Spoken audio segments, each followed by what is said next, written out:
नमस्कार दोस्तों। गुफा में फंसा शख्स, उनकी नज़र सैंड केव नाम की एक गुफा पर गई जो पास के ही एक किसान बिस्ली रॉयल के खेत में थी।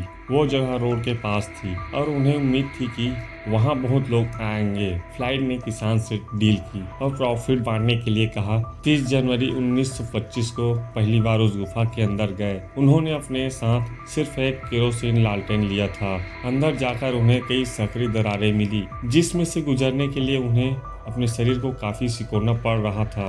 अचानक उनके लालटेन की आग बुझने लगी और वो हड़बड़ी में बाहर आने लगे। इसी हड़बड़ाहट में एक भारी पत्थर उनके ऊपर गिर पड़ा और वो 60 फीट नीचे गुफा में फंस गए। अगले दिन उनके बेटे और भाई वहां पहुंच गए और उन्हें निकालने की कोशिश करने लगे। उन्हें खाना पानी दिया गया पर पत्थर की वजह से उन्हें बाहर नहीं निकाला जा सका। धीरे धीरे जनता का ध्यान उनकी ओर खींचने लगा और वहां भीड़ जमा होने लगी। लोग सिर्फ प्लानिंग में ही थे कि उन्हें निकाला कैसे जाए। उसी दौरान 2 फरवरी को विलियम मिलन नाम के पत्रकार गुफा में घुसे और फ्लाइट का इंटरव्यू लिया। उन्होंने फ्लाइट के बारे में जो रिपोर्टिंग की, आगे चलकर उसके लिए उन्हें पुलित्जर प्राइज भी मिला।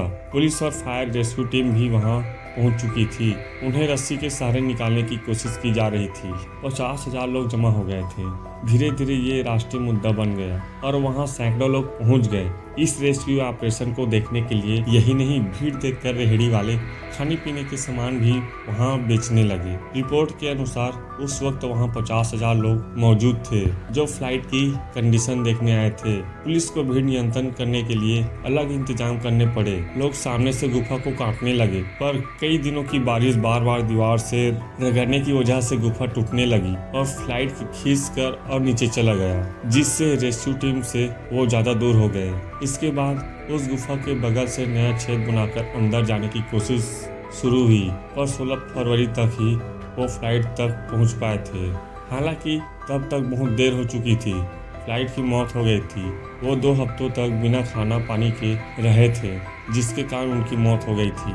मौत के बाद भी उनकी लाश को आराम नहीं मिला। कब्र से लाश चुरा ली गई और बड़ी मुश्किल से उसे वापस लेकर आया गया। 1989 में उनकी लाश को चर्च के पास दफनाया गया। यह वीडियो अच्छी लगी हो प्लीज़ एक लाइक और सब्सक्राइब कर दीजिए। मिलते हैं नेक्स्ट वीडियो में। धन्यवाद।